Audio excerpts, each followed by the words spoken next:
El hombre es el único ser consciente de su paso por este mundo. Nos lo refleja perfectamente el poema de Jorge Manrique, la poesía, cuando nos recuerda que este mundo es el camino para el otro, que es morada sin pesar. Mas cumple tener buen destino, mas cumple tener buen tino para andar esta jornada sin errar. Partimos cuando nacemos, andamos mientras vivimos y llegamos al tiempo que fenestemos.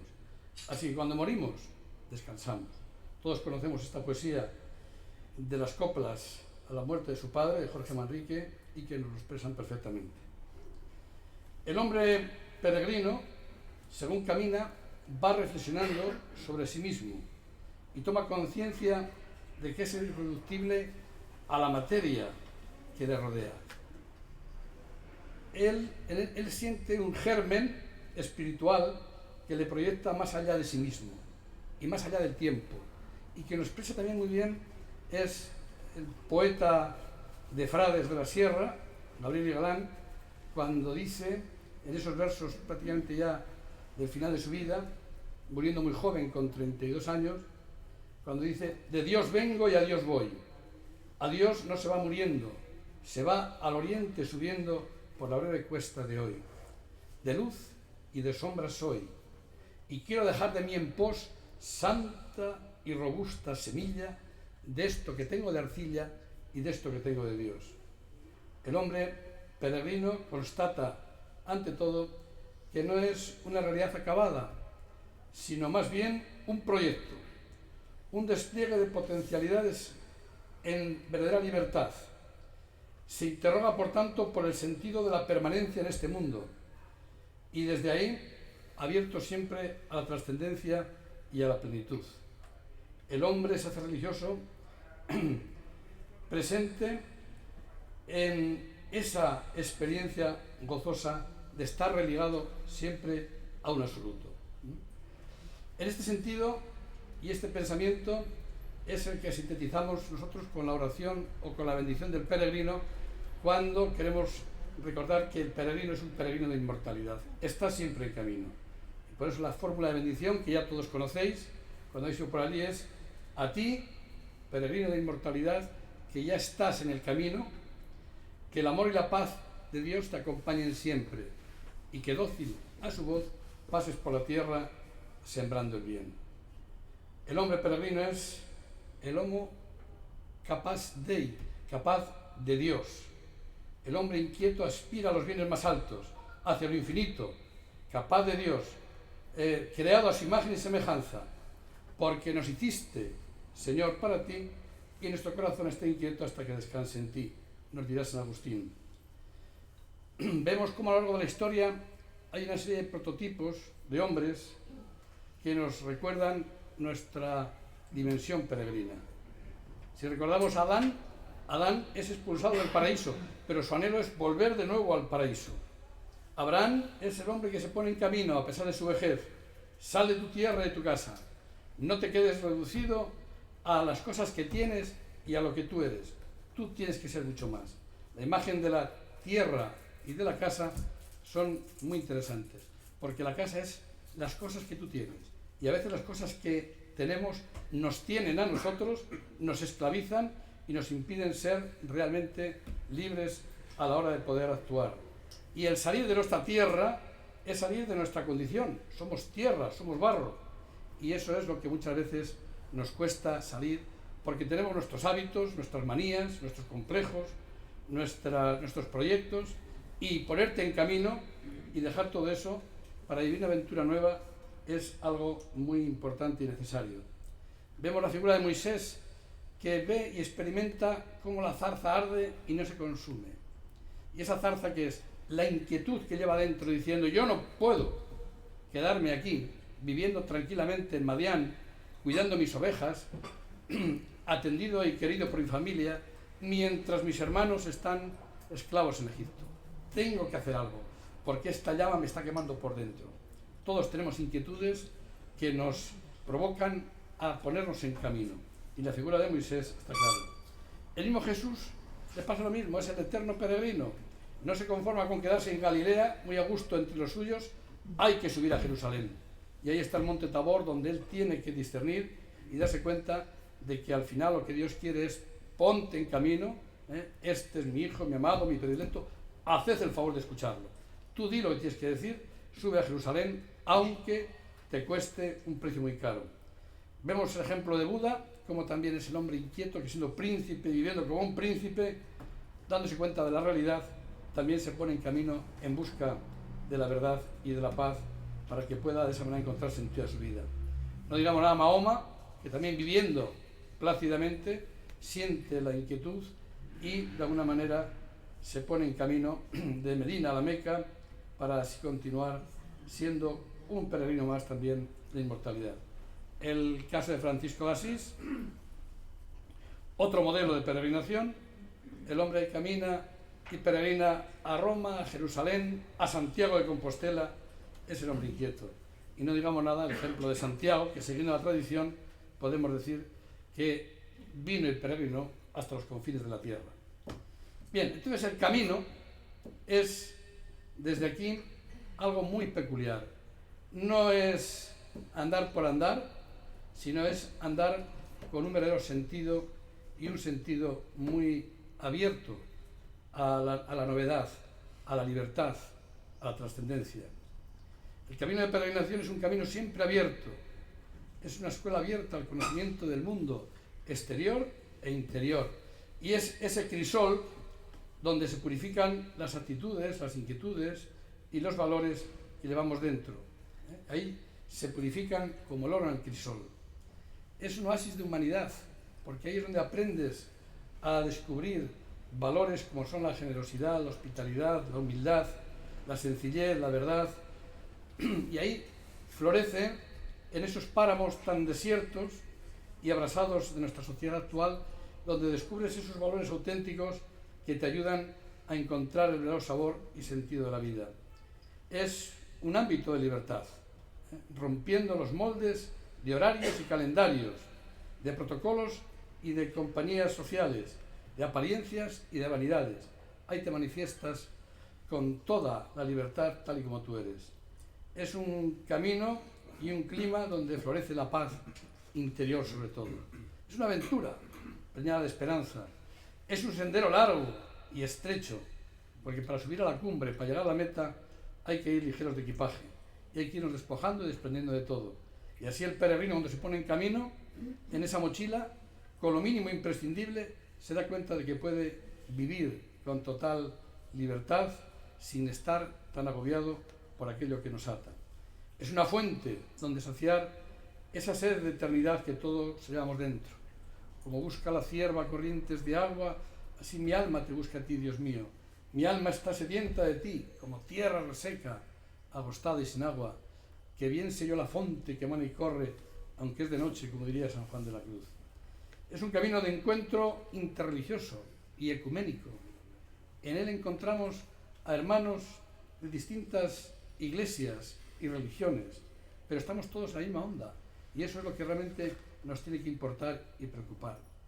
El camino, en el fondo, es una necesidad personal y social para oxigenarnos, para liberarnos mentalmente de esa congestión y contaminación ambiental que muchas veces padecemos donde vivimos. Y aquí sí que tiene verdadero sentido esa canción de Dina Zara, cuando dice que necesito respirar y sentir el aire fresco y decir cada mañana que soy libre como el viento. La canción de la libertad de Nino Bravo y otras canciones que nos animan a ser libres es a ponernos en camino. Entonces, este camino tiene sentido porque nos encamina a una meta, a un lugar sagrado. Entonces, hay lugares muy particulares que tienen una gracia, que tienen un misterio, que resuman una experiencia que nos hace cualitativamente distintos a todos los demás. Si recordáis la escena de Moisés cuando pastorea allí con sus ovejas y ve que la zarza está ardiendo, él se acerca, y al acercarse oye la voz que dice: "Shh, no te acerques aquí, quítate las sandalias de tus pies, desprotégete de toda seguridad, porque el lugar en el que estás es tierra sagrada". Es lo que Yahvé le dice a Moisés. Luego, la sacralidad del lugar es un lugar, y es algo muy especial, porque es un lugar de encuentro que posibilita la mediación entre lo divino y lo humano. Y por eso el lugar es importantísimo. Sobre todo, fijaros en los lugares de las montañas, como el lugar del encuentro de Dios que baja y el hombre que sube. La multitud de santuarios que hay justamente en las montañas altas, donde el hombre tiene que subir. Señor, ¿quién puede subir a tu monte santo? ¿Quién puede habitar en tu tienda? El hombre de ligero equipaje, el hombre que practica la justicia, el hombre que realmente desea liberarse de todo aquello que le ata. Aquí tenemos el santuario de Tentudía, tenemos el de la Peña de Francia, tenemos tantos lugares en montañas sagradas que desde siempre han sido lugares de ese encuentro mágico, de ese encuentro de Dios. Es un lugar hierofánico, es decir, es donde Dios se manifiesta, donde el hombre encuentra esa carga especial. El domingo pasado recordábamos cómo Jesús, en el Evangelio, sube al monte Tabor con Pedro, Santiago y Juan a vivir esa experiencia de encuentro íntimo. Y es ahí donde se encuentra con Dios y le dice: venga, ánimo, tira para adelante, sube a Jerusalén, tú eres mi hijo, mi amado, mi predilecto, y vosotros haced el favor de escucharle, porque lo que él dice es lo que yo quiero que diga. En todas las religiones hay lugares y centros sagrados. Tenemos para los judíos, que es Jerusalén; para los musulmanes, la Meca, en la famosa Kaaba; para los budistas es Lumbini y Benares; y para los cristianos pues es Santiago, Roma, Jerusalén, lugares muy específicos. Entonces, lo que nos interesa ahora es concretar la peregrinación a Santiago de Compostela, porque de los muchos caminos de peregrinación que hay en las diversas religiones, elegimos, por supuesto, el camino cristiano y el católico, y dentro de los caminos de Santiago, pues la Vía de la Plata, que es la que nos interesa. ¿Por qué? Porque es la que conocemos, porque es la nuestra, y porque, por lógica histórica, pues si no es el primero, es de los primeros caminos de peregrinación que conducen a Santiago. Por eso vamos a caminar ahora por la Vía de la Plata, con un poco de historia, viendo el pasado, el presente y el futuro. Porque la Vía de la Plata tiene mucha historia. Dirán desde los tiempos más remotos un tal Valentín Carrera, que es el surco más profundo de la historia sobre la vieja piel de toro. Es el nervio de comunicación que atraviesa España. Es un camino de los más conservados y a la vez de los más olvidados. En sus orígenes remotos, bueno, pues sí, pudo ser y es un camino prehistórico, una cañada natural, y todo el movimiento prehistórico del hombre del Neandertal se mueve en esta dirección, de África a Europa, de sur a norte. Y en esta vía están marcados los yacimientos más importantes del periodo achelense que hay en España. Eso nos lo diría José Sendín, que, como sabéis, fue también uno de los primeros promotores y animadores de la Vía de la Plata allá por los años 90, y que después le citaré. Tenemos como ya en el siglo XI al siglo VI pues están los pueblos tartesos, los griegos, los fenicios, que emplean este camino para sus negocios con los pueblos del norte. Es una vía de penetración por todo lo que es esta piel de toro. Aníbal, el famoso Aníbal, pues también transita por este camino y así conquista Salamanca y Toro allá por los años 220 a.C. Después vendrá el Imperio Romano y eleva este camino ya a categoría de calzada, cuando ya tiene pacificada la Lusitania y por fin conquistan ya las tierras astures. Este tratado definitivo se llevará a cabo en la época de Augusto, siendo la mayor parte construida pues en los tiempos de la República por el cónsul Craso, y durante el imperio por los emperadores Augusto, Vespasiano, Tito, Domiciano, Trajano, Marco Aurelio, Gadiano, Constantino, Pío VII, Severo, Caracalla. Todo esto lo podemos ver porque en los miliarios que encontramos en la Vía de la Plata quedan muchas inscripciones donde figuran todos estos emperadores. Son 313 millas, podríamos decir desde Mérida a Astorga, pero que duda cabe que todo lo que es este camino pues ya arranca desde Sevilla arranca, desde Cádiz arranca desde el sur para llegar hacia el norte. Efectivamente, es importante la ciudad de Sevilla, la ciudad de Mérida, como la ciudad de los eméritos, donde se crea una ciudad para darle descanso a los militares y a los altos cargos del ejército romano que se debatían y luchaban contra los astures y cántabros que tantos disgustos le dieron. Entonces vamos de alguna manera a darles un lugar para el descanso, y qué mejor que un lugar como Mérida para que aquí descansen los eméritos. Pero bien, lo que importa es que después ya del Imperio Romano vendrán los visigodos, y cuando comienza ya la historia que nos interesa es con la invasión musulmana. Y aquí es donde ya, como camino de peregrinación, nos interesa conocer más a fondo. Todos sabemos cómo la conquista musulmana empieza por el 711, en el 712 se conquista Sevilla, en el 13 se conquista Mérida, y en el 721 es cuando Pelayo le para los pies allá en Covadonga.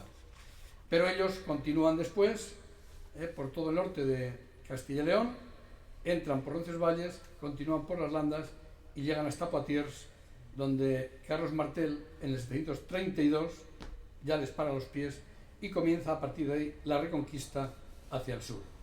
Pero bien, ¿qué importancia tiene esto para la peregrinación? ¿Cómo y por qué comienza este camino a ser un camino de peregrinación? Y hay un fenómeno curioso como es la aparición del sepulcro, y que todo esto se reviste de toda una serie de leyendas, de tradiciones, de historias que pueden ser, que son hipótesis sobre cómo y de qué manera pudo ponerse en marcha todo esta historia de Santiago y la tumba del apóstol. Es importante el que nos demos cuenta cómo puede haber motivos y razones para que efectivamente en Santiago de Compostela pueda estar la tumba del apóstol. Hay razones a favor y razones en contra. No vamos a entrar ni en una ni en otra, simplemente pues podemos jugar con las hipótesis que los historiadores nos van marcando. ¿Cuál puede ser la explicación? Bueno, pues una explicación bien sencilla es que efectivamente Santiago debía ser un hombre con mucho ímpetu, y cuando Jesús les dice id y evangelizad hasta los confines de la tierra, pues no es de extrañar que él, con ese ímpetu que tenía, como seréis capaces de beber el cáliz que yo debe beber, pues podemos. Pues él pudo a lo mejor venir hasta aquí en compañía de sus 7 varones apostólicos, que son Torcuato, Segundo, Indalecio, Tesifonte, Eufrasio, Cecilio e Isicio. Aunque lo más probable es que si vinieron a España empezaran por aquí, por la Bética, porque es lo lógico. Y la prueba bien clara es que, por ejemplo, San Torcuato es el patrono de Guadix, y la zona de Guadix de Granada, según los libros plumbeos y todo lo demás, pues es la región bética la primera en cristianizarse. Luego, de venir a España, lo lógico es que viniera por aquí.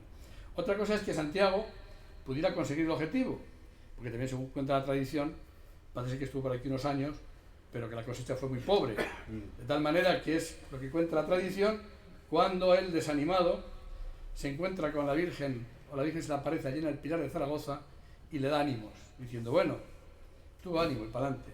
Como tiene que ir después al concilio de Jerusalén, a cuenta del conflicto de si para ser cristiano hay que bautizarse, o basta con bautizarse, o hay que pasar por el rito judío de la circuncisión, de la que él era partidario, entonces allí se va a encontrar con la Virgen y le va a decir, ¿qué tal te va por ahí por la Hispania? Y le va a decir, pues hombre, llevo 7 años y ¿qué has conseguido? Se ha convertido uno y a medias. Y entonces dijo, bueno, pues aunque nada más sea uno y a medias, tú ánimo, sigue. Pero sabemos que ahí es cuando les prohíbe terminantemente Herodes a Santiago, a Pedro y a uno más, que dejen ya de hablar de ese Jesús de Nazaret que fue crucificado, porque si no les cortan el cuello. Y es cuando Santiago y Pedro dicen, hay que obedecer a Dios antes que a los hombres. Aunque los cortes el cuello, nosotros hablamos de que este, al que vosotros habéis crucificado, Dios lo ha resucitado y nosotros somos testigos de esto. Pues prepárate que mañana vas para adelante. Y efectivamente, Santiago fue el primer apóstol mártir. Fue capaz de beber el cáliz que le había prometido a Jesús. En el primer momento, cuando vino la pasión y el juicio, el único que permaneció pálido y escondido fue Juan. Pero tanto Pedro le negó 3 veces y Santiago desapareció del mapa. Pero ahora mismo, cuando ya se ha encontrado con él resucitado, ahora es cuando dice, ahora te demuestro que efectivamente soy capaz de beber el cáliz que he de beber, y sería el primero que moriría a cuenta de toda esta historia, ¿no? Bien, una vez que le decapitan, la tradición judía es que a estos que han sido de alguna manera decapitados por juicio, porque han sido condenados por revolucionarios o por cualquier motivo, se les tira en el campo para que se los coman los animales y sea la humillación para toda la familia y para todos los demás. Eso era lo más denigrante que había. Pues parece ser que al tirar los judíos el cuerpo de Santiago al campo, estos varones apostólicos por la noche lo pueden recoger.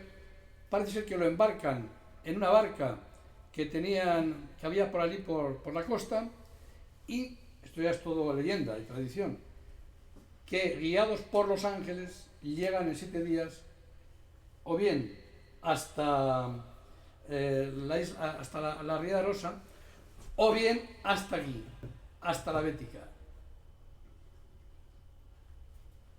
Los que hablan de que apareció allí en la Ría de Rosa, bueno, pues viene la tradición de la reina Lupa, como después ellos amarran la barca allí a un pedrusco, que es después el Padrón, la ciudad del Padrón, pero después de ahí no están contentos porque lo dejan encima de la roca y luego resulta que se funde la roca y queda hecho el sarcófago. Todo esto es leyenda, claro, y mito. Y después de ahí dicen, no, este no es el sitio, hay que darle ya un sitio en condiciones. Y es cuando la reina Lupa le da un terreno, pero que le quiere hacer la jugada con los bueyes son salvajes, pero se vuelven dóciles, y los bueyes llega un momento en el que ya no tiran más para adelante y dicen, pues este es el sitio, que es donde estaría ahora la tumba del apóstol. Pero todo esto ya son leyendas y tradiciones. Esa es una posibilidad. Otra posibilidad es que efectivamente llegar aquí a Sevilla, porque cuenta la historia de que aquí se hospedó y vivió Santiago, en la iglesia de Santiago, donde está ahora mismo. Y después, de esta manera, pues bueno, pues esa es una posibilidad. Y si llegó a Galicia y lo dejaron allí, pues allí quedó, pero pasaron los siglos y luego aparece la escena cuando encuentran el sepulcro allá por el año 813, entre 813 y 820.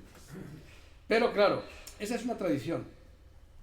Pero yo creo que la clave más fiable es que lo enterraron en Jerusalén y lo tenían allí muy bien custodiado, porque para los judíos de Jerusalén Santiago era el más importante, más todavía que Pedro. Y una vez que lo tienen allí, van pasando los años, pero aparece en escena la invasión musulmana, la expansión musulmana, año 632. Lo primero que conquistan los musulmanes es Jerusalén. Y los judíos dicen, ya estamos hasta narices de conquistas. Primero fueron los egipcios, después fueron los babilonios, después los asirios, después vinieron los griegos, después los romanos. Mira, dejaros en paz de historia, venga, ¿qué queréis? Pues quedaros con todo, pero dejaros tranquilos. Pero estos, los celosos de las reliquias de Santiago, es cuando cogen, salen zumbando y las alejan lo más que pueden de la invasión musulmana. Y es probable que entonces llegaran aquí a la Bética, pero por Granada, según lo rezan los libros plúmberos.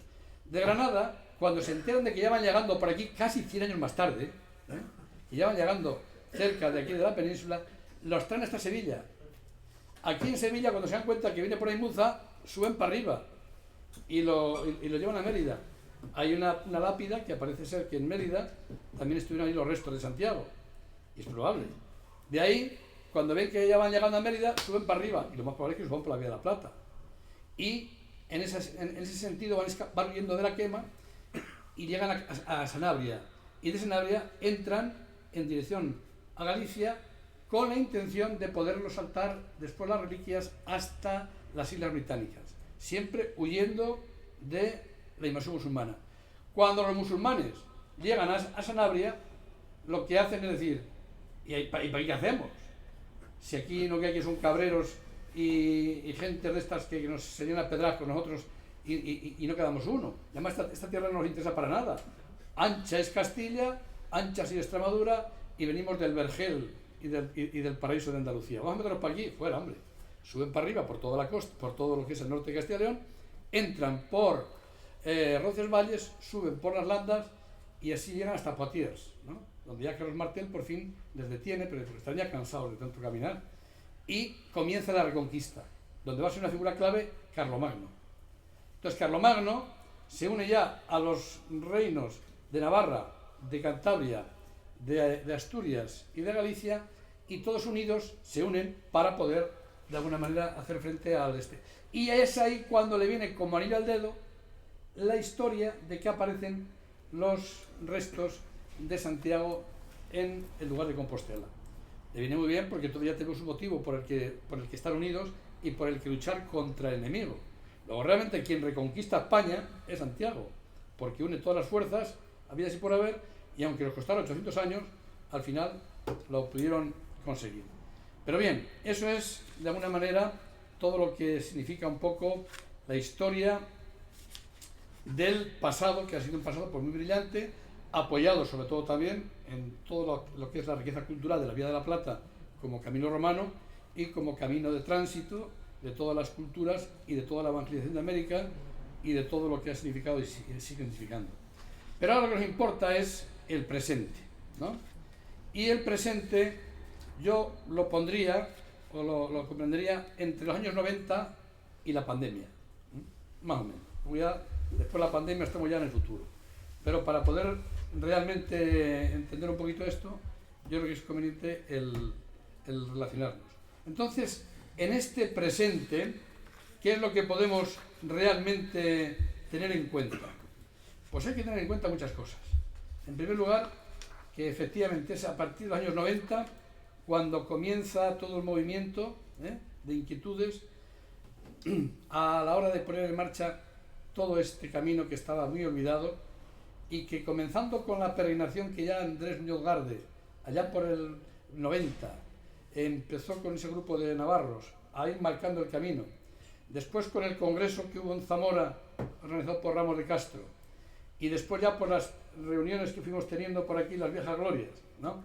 Que yo recuerdo con mucho cariño a José Salvador, que fue el primer peregrino que yo conocí en Fuenterroble, de feliz memoria, a Rafael, a Ángel Nájera, a José Sendín, a Juan Gil, a Diego y alguno más por ahí. Bueno, pues esas reuniones primeras, donde se empiezan a constituir ya las asociaciones, pues es poner en marcha todo un proyecto que realmente creo que ha valido la pena, porque ha sido mucho lo que se ha hecho, sobre todo a nivel de información, de concienciación y de actuación.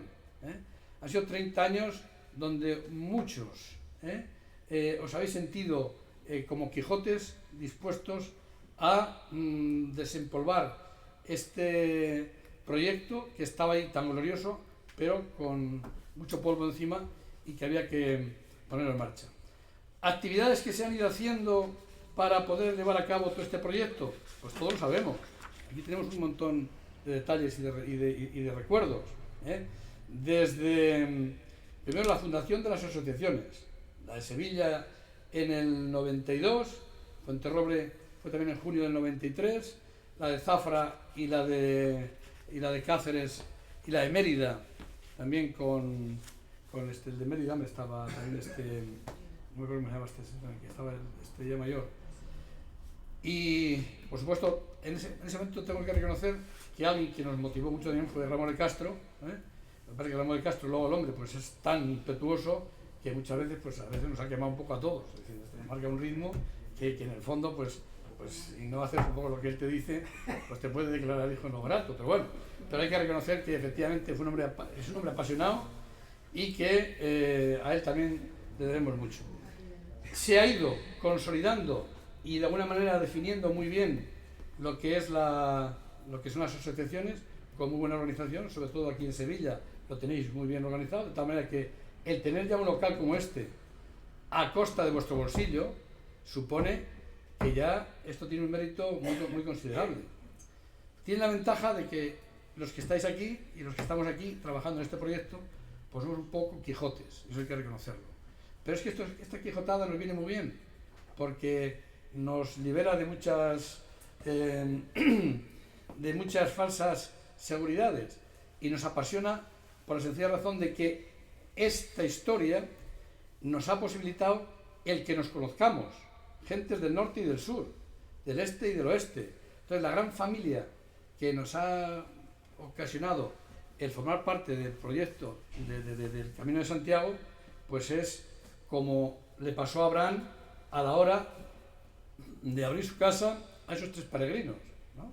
Vivía con Sara en la esterilidad, pero cuando acoge a esos 3 peregrinos en su casa, esa casa se fecunda y se convierte en padre de multitudes, ¿no? Pues creo que a nosotros también nos pasa lo mismo. Las asociaciones nos han servido y sirven para establecer lazos de comunicación y de relación tan rica y tan honda que podemos decir que es una experiencia universal.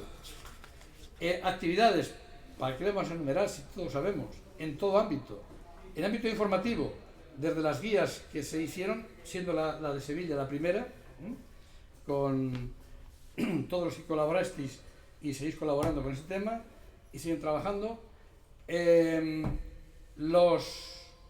Las mesas informativas, las conferencias, los congresos, los medios de comunicación, sobre todo a través de internet, pero también los programas de televisión, porque han salido programas de televisión sobre la Vía de la Plata en la que todos hemos ido interviniendo y se ha dado a conocer, de tal manera que hoy la Vía de la Plata pues se conoce en el mundo entero. Viene gente hasta de la isla de Tonga, está perdida para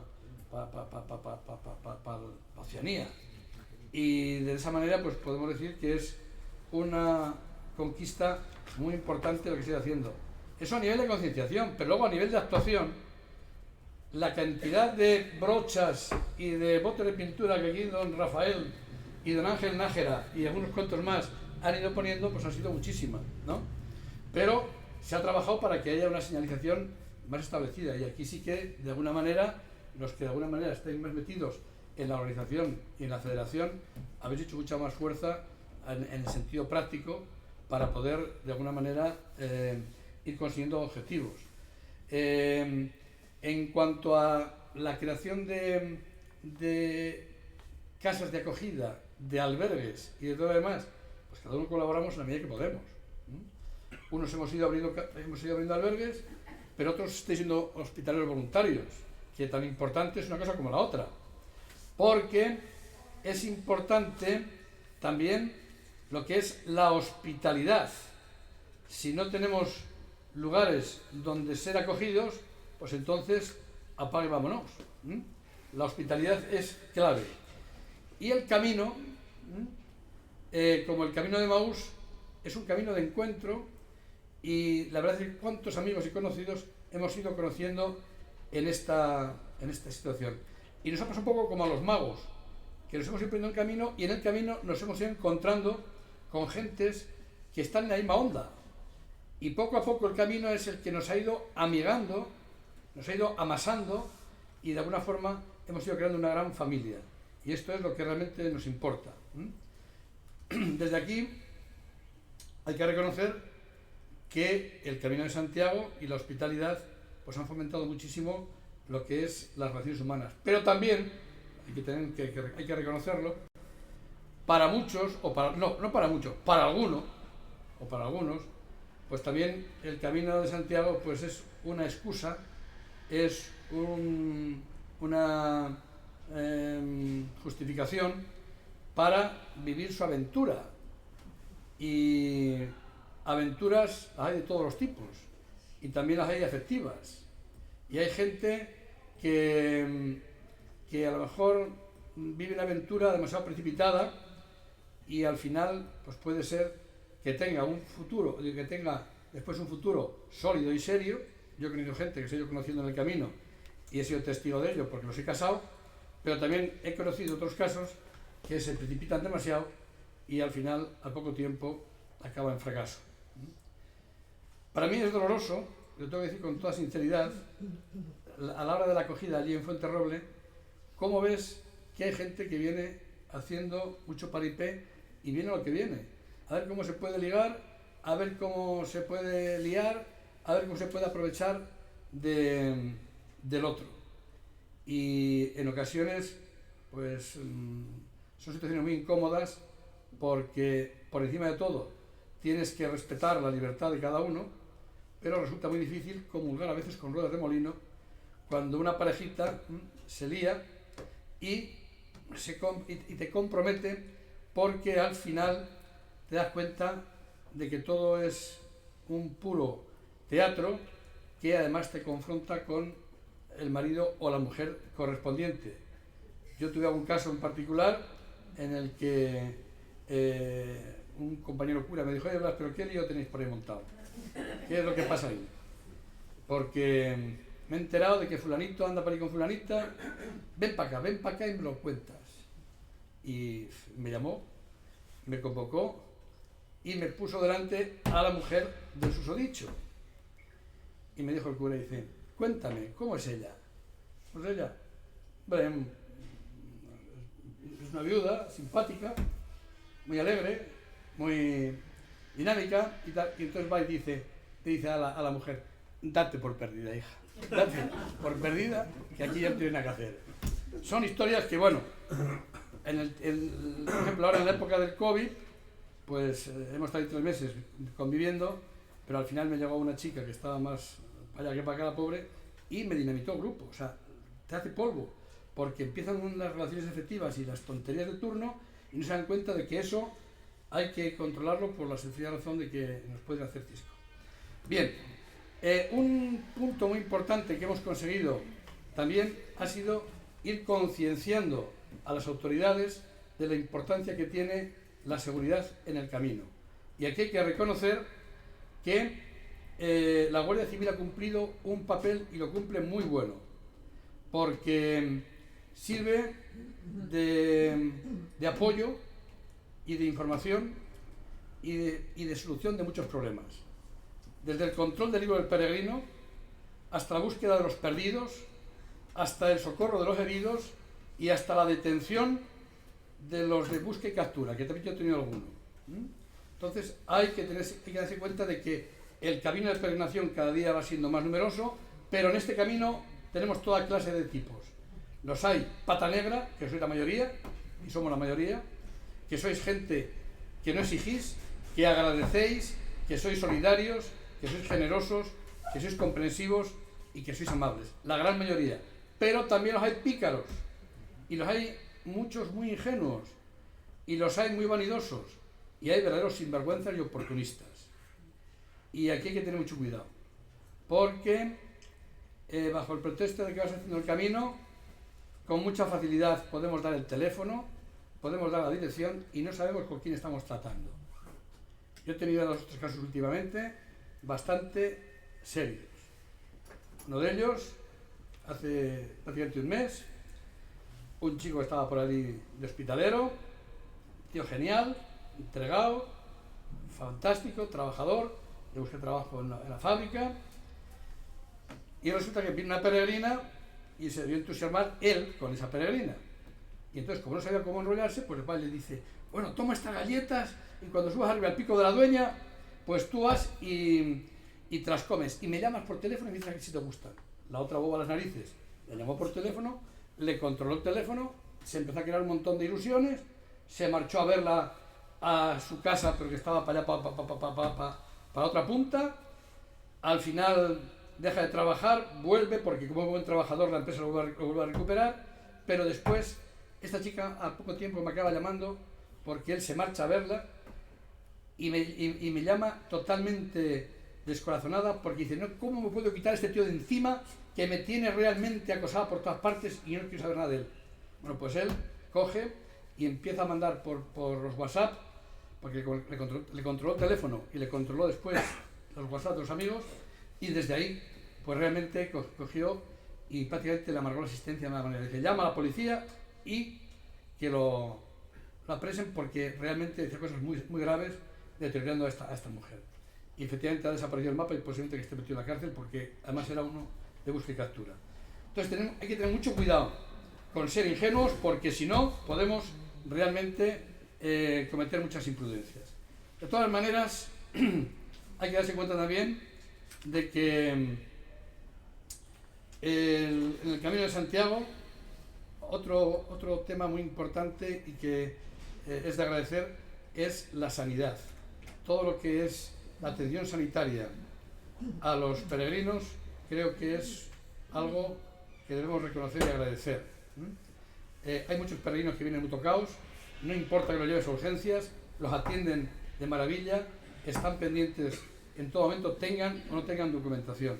Y es algo que le tenemos que agradecer a las instituciones públicas porque en ese sentido tanto la seguridad con la Guardia Civil como la sanidad, como la información en todos los terrenos, creo que es una conquista que hemos ido poco a poco consiguiendo y que vale la pena. En cuanto a las infraestructuras, pues bueno, pues han ido promocionándose, se han ido haciendo caminos y se han ido haciendo albergues y casas rurales. Ha habido algunos momentos en los que algunas de estas infraestructuras, y sobre todo casas rurales y hoteles, abusan del peregrino, y es una pena porque eso lo que hace es espantar al personal, pero bueno. Pero de todas maneras, lo que está bien claro es que tenemos que mirar al futuro, que es lo que nos interesa. Y el futuro nos lo ha marcado ya prácticamente la pandemia. Estamos ya en la pospandemia, vamos poco a poco ya recuperando el auge que fue teniendo. Va a costar, pero en el fondo yo creo que va a ser algo que lo vamos a poder constatar. Pero hay que darse cuenta también de que al aumentar el número de peregrinos ya empieza la picaresca, se cambian las fechas, se abusa de los peregrinos, se les malinforma. Las redes sociales también pueden tener su punto positivo y negativo porque un comentario de un cantamañanas te puede hacer mucho daño. Pero bien, en ese sentido necesitamos estar muy unidos y de alguna manera estar en la misma onda para apoyarnos. Otro tema realmente que nos interesa es el problema con la administración pública, en el sentido de que quizás ahora estén abusando del reglamento y con tanto reglamento pueden acabar asfixiando muchos de los espíritus quijotescos que se iniciaron en los albergues y hospitales de los primeros momentos. Porque si ahora tienes que reunir y cumplir toda la rajatabla, toda la normativa que te están marcando, pues con eso lo que hacen es que muchos de los que iniciamos la historia pues puedan de alguna manera tener descontados. Yo la ventaja que tengo es que como es casa parroquial y es casa de acogida y es hogar de peregrinos, ahí no tengo por qué andar con ningún tipo de normativa. Llegó un momento en el que vinieron a hacerme una inspección, que además eran amigos míos, pero le dije, como albergue aquí vosotros no entráis, porque esto no es albergue. Esto es casa de acogida, casa parroquial, casa, hogar de peregrinos. Así que cumplo de sobra con los requisitos que vosotros marcáis, pero no vais a entrar aquí porque me fastidia tremendamente que ahora, cuando ya está todo el caudal en marcha, ahora vosotros venís a conducir ese caudal. Cuando los que hemos estado desde el principio trabajando contra todo y contra todos, no os ha hecho ni caso. Así que haced el favor de retiraros de aquí y entrar a tomar un café si queréis, pero nada de venir aquí a cumplir normas y objetivos. Pero bien, ese es un caso mío particular porque la casa mía en ese sentido es casa parroquial, donde yo vivo, es hogar, es casa acogida y como casa acogida pues ahí puede entrar cualquiera. Y ahí también está un poco el problema, porque puede haber gente que muchas veces choca con lo que es la mentalidad puramente la peregrina. Pero ante esa duda yo también me planteo, bueno, el peregrino a última hora puede ir a otro sitio, pero si este hombre no tiene dónde ir, pues aquí tiene su casa. Y también que el peregrino reconozca de que en el fondo ahí tiene una de las condiciones fundamentales de lo que va a encontrar en el camino. En este aspecto, pues tiene sus ventajas e inconvenientes. Yo he tenido gente muy mostrenca, lo reconozco, pero también he sido gente con gran corazón. Y al final muchos de los peregrinos acaban viendo y reconociendo que quizás sea ese el auténtico sentido y la hospitalidad. No es un albergue puro y de alguna manera perfecto, es una casa de acogida donde tiene cabida todo el mundo. Y experiencias de acogida de todos estos pues tenemos a montones. Desde el que viene iluminado y ve demonios por todas partes y te viene en un momento determinado diciendo que se va porque está viendo al demonio. Y bueno, ¿dónde está el demonio? ¿Dónde está el demonio? Y te saca allí a la puerta del corralón y dice, mire usted, mírelo, 6 kilómetros a Guijuelo, 6 kilómetros a Fuenterroblo, 6 kilómetros al otro lado. Dije, pues estás tardando, hija, lárgate cuanto antes si no que te pide el toro. Desde gente que va allí y dice, me voy a suicidar, me suicido cualquier día, en cualquier momento. Y bueno, pero dime cuándo y de qué manera. Y entonces pues tuve una pareja allí que al final decidieron irse a suicidar, pero se marcharon por la mañana a primera hora, me decían que iban a ir a Guijuelo a comer porque ella era anorésica total y que la invitaba a ir a comer, pero llega el mediodía, llega la tarde, llega la noche y no aparecen. Tenemos que llamar a la Guardia Civil. El padre de la chica totalmente desesperado, y al final los encontramos aquí en la estación de Cáceres. Pero es que fue una pena porque es que ese señor ya había intentado suicidarse en la estación de Burgos, pero muriéndose de frío. Y entonces, como vino para allá abajo, pues no pasó nada. Entonces le dije, ¿y qué hiciste aquella tarde cuando quisiste? Dije, pues nada, pues ¿qué íbamos a haber hecho? Pues toda la tarde viendo puentes. A ver qué puente era el que nos tirábamos. Y al final de la tarde dije, venga, mujer de este mismo, que tiene como 20 metros. Y dice ella, ya, para que nos tiremos y tengamos un esguince de tobillo. Déjalo para mañana. No estaba que nada. O de los famosos Tonys, famosos y Alfonsos, que es cuando se hizo una borrachera que se tenían, y la mujer le daban a las 2 de la mañana pegando portazo por todos lados, pim, pam, pim, pam, pim, pam. Me levanto, ¿qué pasa? Yo me levanté pijama. ¿Qué haces? Yo soy el Tony, porque el Tony... Y el Tony resulta que empieza a pegar trastazos, pues los peregrinos están durmiendo, uno desde la ventana dice, shh, shh, shh, y va el padre y dice, ¿pero quién es ese chichi? Que venga a pagar el chichi, que total. Dice, venga, bueno, tuve que agarrar por el pescuezo, vamos para la iglesia, que te meto para allí, para el jardín de atrás, como tiene mucho pasto, se enreda, para ahí se cae, queda durmiendo tranquilamente. Pues lo llevé para allá, y efectivamente se agarra un seto y ¿qué haces aquí a estas horas? Y tal. Pues al final, yo en pijama, que estaba con manga corta, me quedo allí a la puerta de la iglesia a ver si viene, a ver qué pasa, y cuando luego llega a donde estoy yo, se me pone de rodillas y me empieza a dar besos. Y me dice, Blas, que te quiero mucho. Tal. Y yo algo me faltaba, que nos vea para cualquiera y diría que somos dos maricones, que estamos aquí. Me cago en la leche, vamos para allá, venga, para el monte. Tuve que llevar para el monte y cuando se agarraba un zaramago para levantarse, catapum. Así hasta las 6 de la mañana, que ya pudimos recuperar un poquito más. Aventuras de estas, muchísimas. Pero lo más importante de todo es que si hemos tenido un pasado tan rico, como todos sabemos, y el presente es una realidad bien patente, estoy seguro que el futuro que tenemos es apasionante. ¿Por qué? Pues porque hoy es más necesario que nunca hacer el camino. Porque es una medicina para el cuerpo y para el alma. Porque es una realidad social que se va convirtiendo ya en cultura universal. Yo también quiero hacer el Camino de Santiago. Ahora todo el mundo quiere hacer el Camino de Santiago. Y porque debido a la revolución tecnológica, cada vez disponemos de más tiempo libre. A ver qué hacemos ahora con tanta gente que no sabe qué hacer. Porque la globalización nos permite cruzar fronteras, ya no hay fronteras, y los medios de comunicación y de viaje ya no son un obstáculo para caminar a cualquier parte.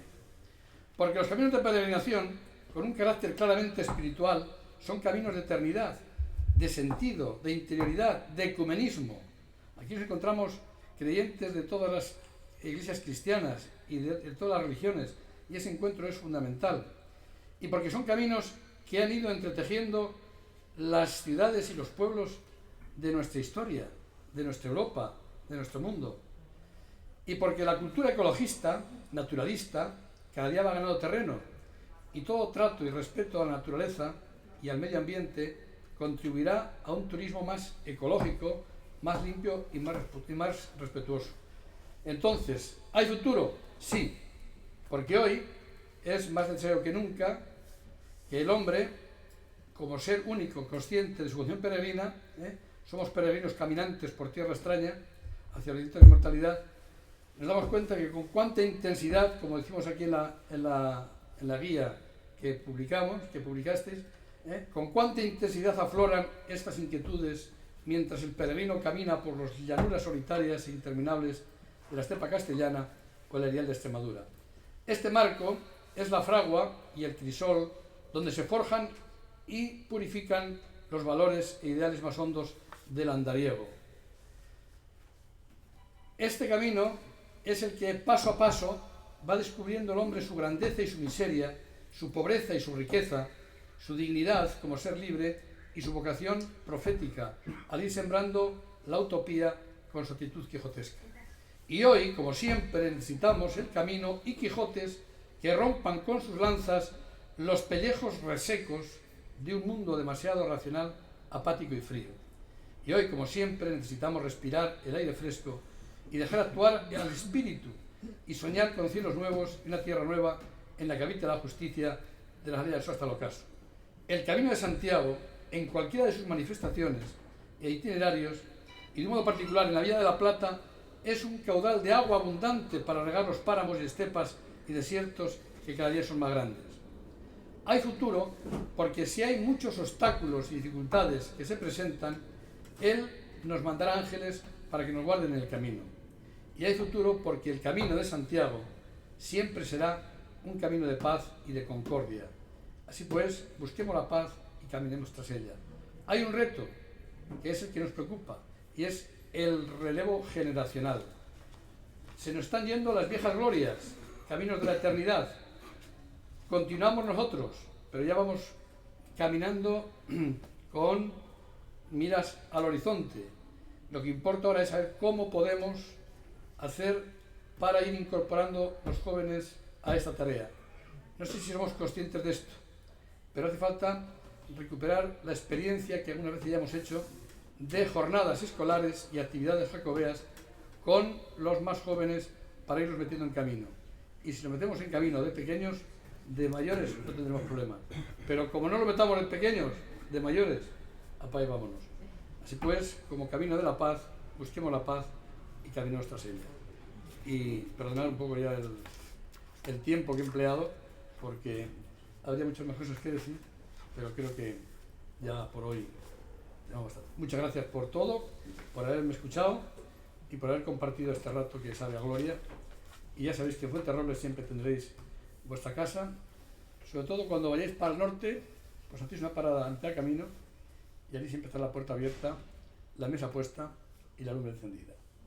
Vale.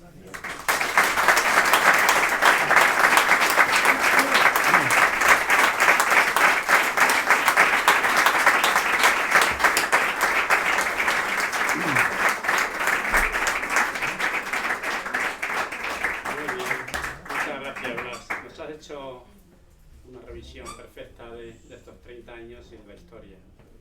A mí me ha recordado muchos tiempos pasados de aquellas vivencias que tuvimos y la verdad es que se agradece siempre. ¿Alguna pregunta queréis hacerle al Padre Blas con respecto a alguna cosita que queráis?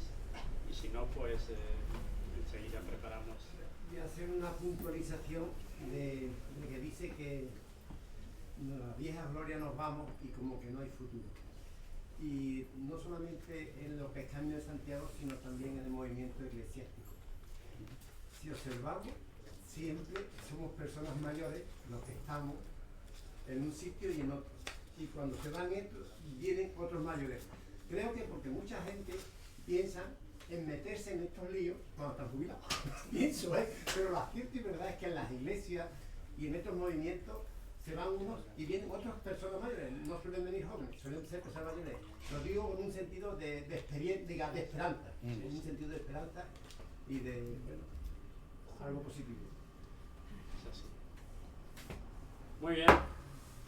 Pues yo quiero agradecerle a Blas delante del toro sevillano, que efectivamente cruzo los veranos para Asturias y cuando subo y cuando bajo pues somos bien recibidos. Desde luego debo algo aunque no nos digan nada, hay que ser, como se dice, es de bien nacido ser agradecido. Pero que muchas gracias porque bueno, ahí está un faro en medio de Salamanca.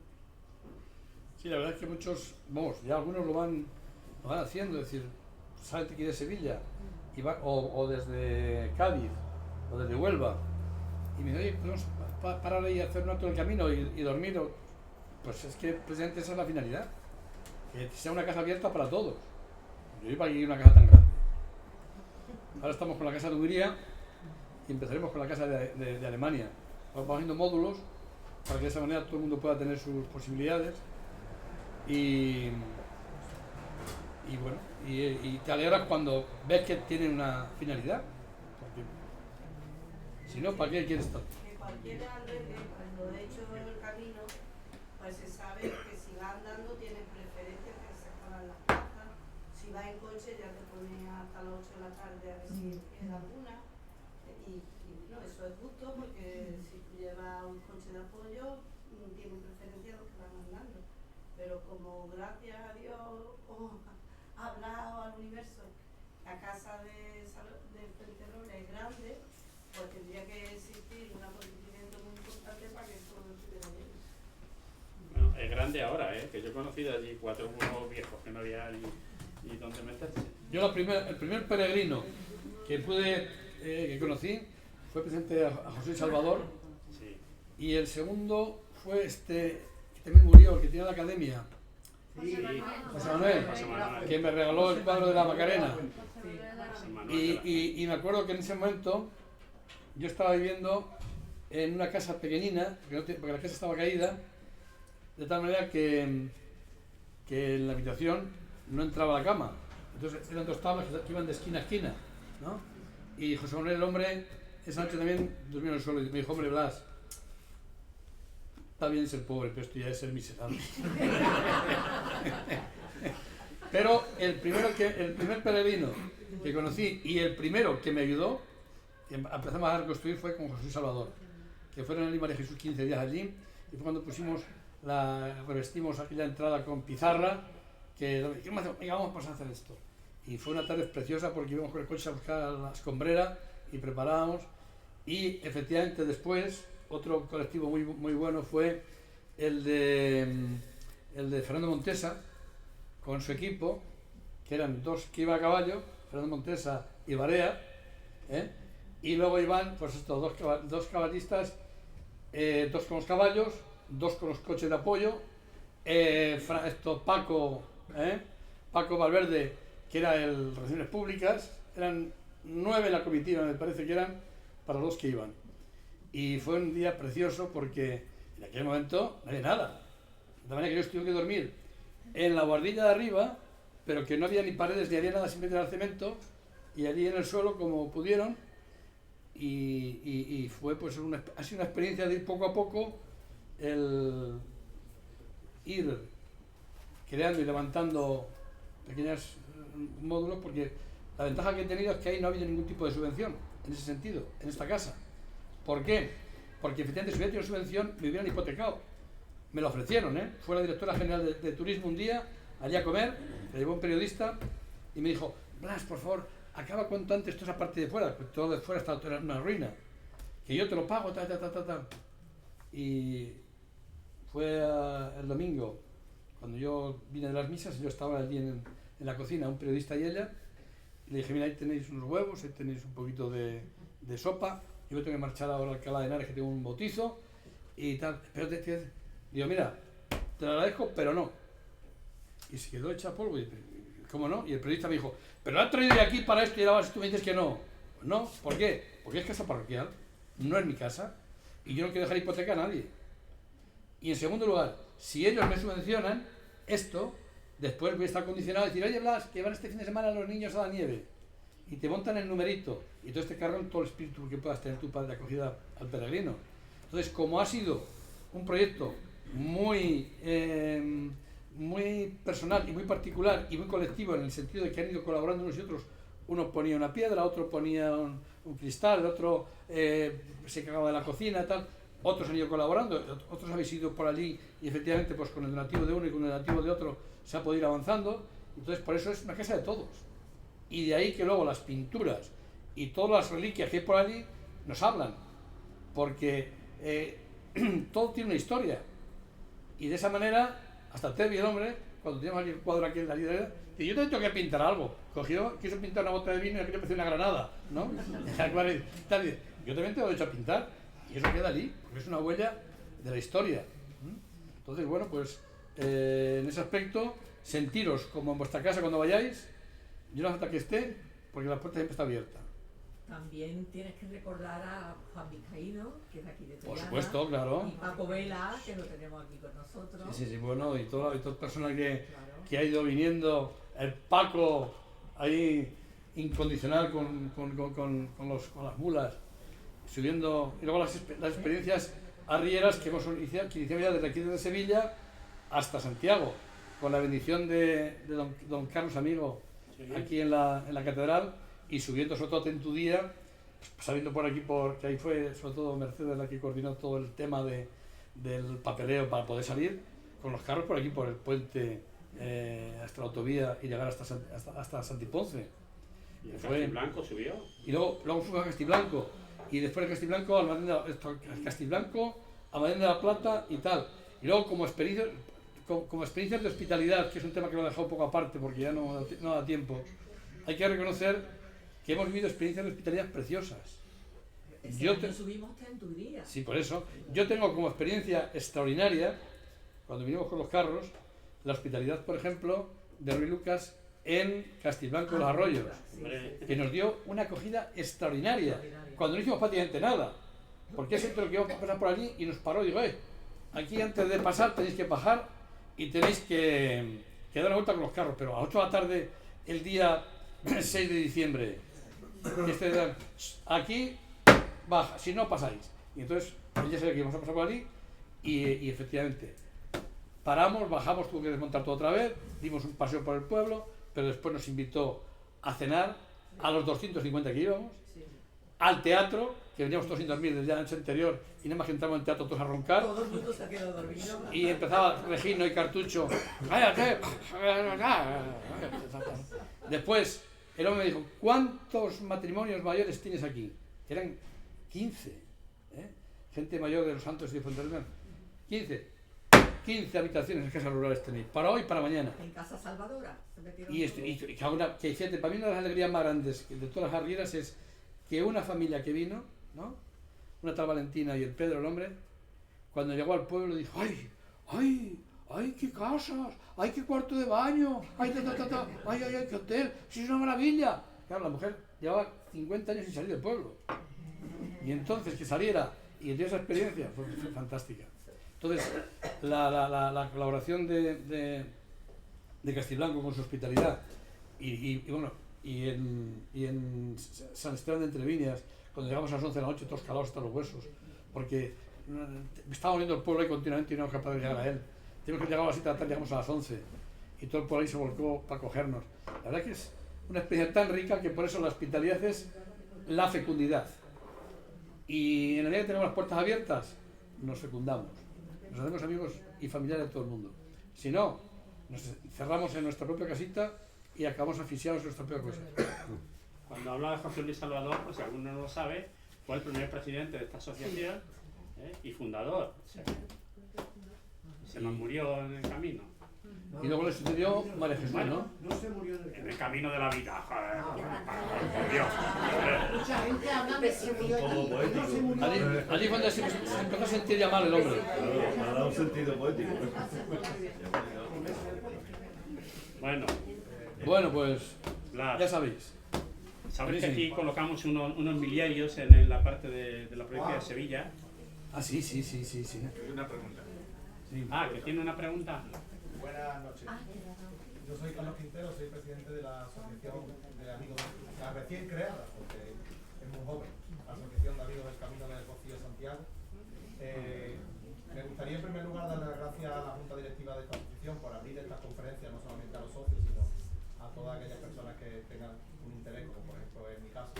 He llegado un poco tarde por cuestiones de aparcamiento que, bueno, vengo de trabajar y no ha sido posible. Por una parte, las gracias a la asociación y por supuesto el apoyo que nos están dando a la nuestra desde el primer momento. Por otra parte, por supuesto, pues agradecer al Padre Blas la acogida que nos brindó a ese grupo de peregrinos a caballo que hicimos el camino desde el Rocío a Santiago. Quiero referir aquí que es la experiencia de pasar por Fuenterrobles y pernoctar en Fuenterrobles, en la Casa Santa María, es de la experiencia más gratificante que tuvimos a lo largo de todo el camino.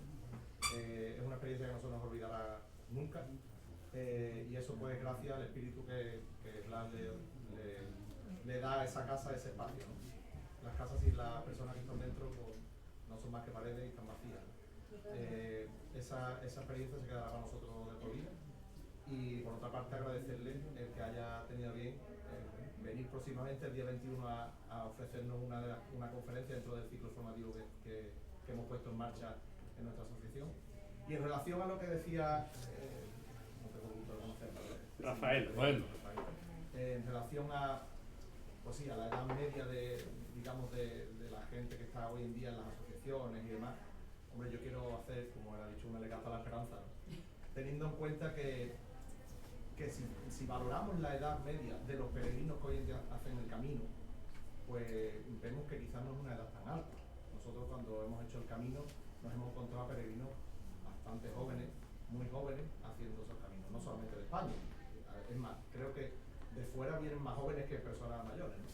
Y quizás creo que desde las asociaciones una de las labores fundamentales que se debería de poner en marcha o en lo que se deberían de trabajar es precisamente en captar a esa juventud y atraerlas a las asociaciones. Si es verdad que la Iglesia, si las asociaciones tienen cierto espíritu religioso, porque yo soy de los que pienso que el Camino de Santiago sin la religiosidad no es camino, pues es verdad que en la vida religiosa hoy en día pues, hay en la juventud que están ciertos grupos muy concretos, pero que como él dice, la edad media de la gente que se acerca a la iglesia, quizás por tiempo, quizás, pero bueno, tenemos quizás también que captar a esa gente con actividades que sean pues atractivas para ellos y bueno, intentar vincularlo a las asociaciones y que haya un relevo generacional que impida que muchas asociaciones, como pasa en alguna que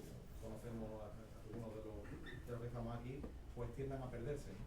Después de muchos años trabajando, manteniendo los caminos y que por ese relevo generacional que no se ha producido, en algunos casos porque quizás no se ha mirado a la juventud, sino que se ha mirado más a las personas que lo conformaban y que estaban ahí acomodados en esos puestos o en esos cargos o tal, pues ha hecho que no se produzca ese relevo, ¿no? Nosotros estamos en eso y hacemos muchas charlas en que sean institutos. dinámicas, actividades atractivas para la juventud. Y creo que ese es un reto que se deberían plantear todas las asociaciones, ¿no? Para evitar que esto se pierda, porque peregrinos los hay desde niños. sí, pero el problema es el espíritu quijotesco que tenemos de alguna manera que estamos por aquí, que es los jóvenes, hay muchos que se incorporan y que participan, pero pensando sobre todo en pasarlo bien en ellos, en vivir su vida espiritual, pero no tanto en ese sentido solidario de trabajar por los demás, de hacer algo por los demás, de perder el tiempo por los demás, porque ese es un problema no solamente de las asociaciones, es un problema social en todos los terrenos, que la gente no se complica la vida por nada y por nadie. Y luego, un inconveniente gravísimo es el puro legalismo. Es que ahora mismo ya no puedes hacer nada. Tú te puedes ayudar a un peregrino y te pueden denunciar porque le has dado un ibuprofeno. Porque estaba malo y ya lo acabaste de arreglar. Le has perforado lo que sea. Pues entonces, ¿y usted quién es para dar? Estamos tan esclavizados ya por tantas normas, tanta historia, que lo que es el espíritu de la hospitalidad se nos está muriendo por todos lados. Y los políticos no digamos nada. ¿Qué le pasa a los políticos? Si los políticos también le falta gente joven por todos sitios. Y vete a cualquier terreno de cualquier movimiento social. Es que el problema es el cómo mantener vivo ese espíritu de solidaridad, de acogida, de espiritualidad, pero como riqueza, porque eso es fecundidad, que es lo que la gente no entiende. Si es que para mí, desde la experiencia pastoral, me ha enriquecido muchísimo. Si yo solamente hubiera quedado reducido a la labor pastoral de los pueblos, ya estaba más quemado que el mismo indio. ¿Por qué? Porque la gente se agota enseguida y se quema enseguida. Entonces el hecho de poder estar en contacto con unos y con otros en todos los terrenos, pues eso te enriquece. Que que hay que llevar a uno al hospital porque hay que llevar, bueno, pues ya está, pues lo llevas y no pasa nada y te sientes gozoso porque has podido echar una mano al otro. Pero claro, si empiezas a medirlo y a cosificarlo y a calcularlo todo, pues te acaba agotando y te acabas muriendo. Muy Y bien. eso que tú dices en el tema de cualquier tipo de enfermedad, que es una cosa importante. Pero tú sabes que yo he estado varias veces de hospitalera en tu albergue y en otros albergues más del camino, y lo que se ve es el peregrino joven, como estábamos hablando, o no tan joven. Los peregrinos que van andando tienen muy poca conexión con los albergues, a menos que sea un albergue emblemático como el tuyo, que digan voy a ir allí, voy a conocer a este hombre, voy a ver qué es lo que pasa allí. Pero si son albergues normales, que son del ayuntamiento, que además del albergue tuyo, yo estaba en otros albergues y la gente va a pasar la noche, ni siquiera se preocupa de nada en particular, como de recoger, como de algo, nada en absoluto. Luego si te fijas que van desde la gorra hasta las zapatillas son de una marca específica, ¿no? Pero no dejan nada de propina y hay que comprar lejía, hay que comprar papel higiénico, hay que comprar fregonas, hay que hacer un mantenimiento, ¿no?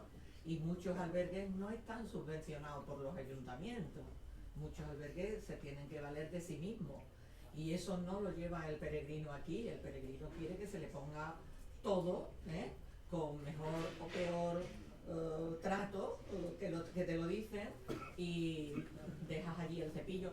Yo he habido veces que he salido a la calle para darle una voz al tío o a la tía, porque me he fijado en él y lo he ido siguiendo, y como tú tienes el cepillo allí fuera en la puerta, o lo tenía, porque yo hace ya años que no soy, que ya no soy hospitalera, ni, vamos, que hago el camino, pero no voy de hospitalera.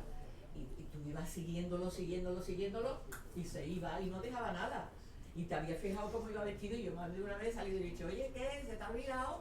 Dice, ¿qué? Digo, pues, ¿qué va a ser? ¿No ves que está aquí el cepillo? Y ha vuelto y a lo mejor ha echado, ¿qué te digo yo? El 90%. Un 90%. Por lo tanto, si hay gente, hay peregrinos, hay Jóvenes y mayores. Sí, hay mucha gente en los caminos, pero gente que va a hacer ejercicio y gente que a lo mejor ni siquiera se preocupa cuando llega a un pueblo de buscar a la sacristana o al sacristán para que te abran la iglesia y poder maravillarse con lo que hay allí. Oyendo reggaetón a las 9 de la mañana a pasar por un pueblo, que nos pasa a nosotros. O que el albergue siguiente es caro y cojo el autobús y así me ahorro un dinero. Habrá muchos, porque no podemos ser negativos, habrá muchísimos más todavía que sí, pero hay muchísimos más todavía que no. Muchísimo más que no. Bueno. Vamos. Bueno, y por eso vamos para adelante. No sé si nos has llegado a ver puesto. Está ahí. Y lo tienes. Mi diario, pues, hito del camino. Camino de cambio de exterior. Venga,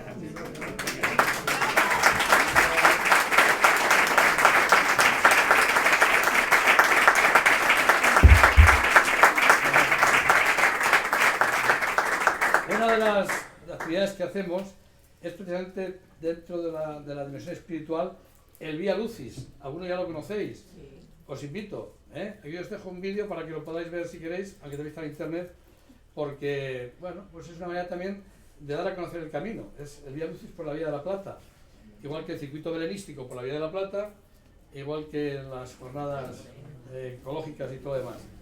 Bien, lo que importa es que efectivamente estemos todos en contacto, mantengamos el espíritu quijotesco y que a pesar de todas las dificultades que pueda haber, tiramos para adelante. Que hay mucho camino que recorrer.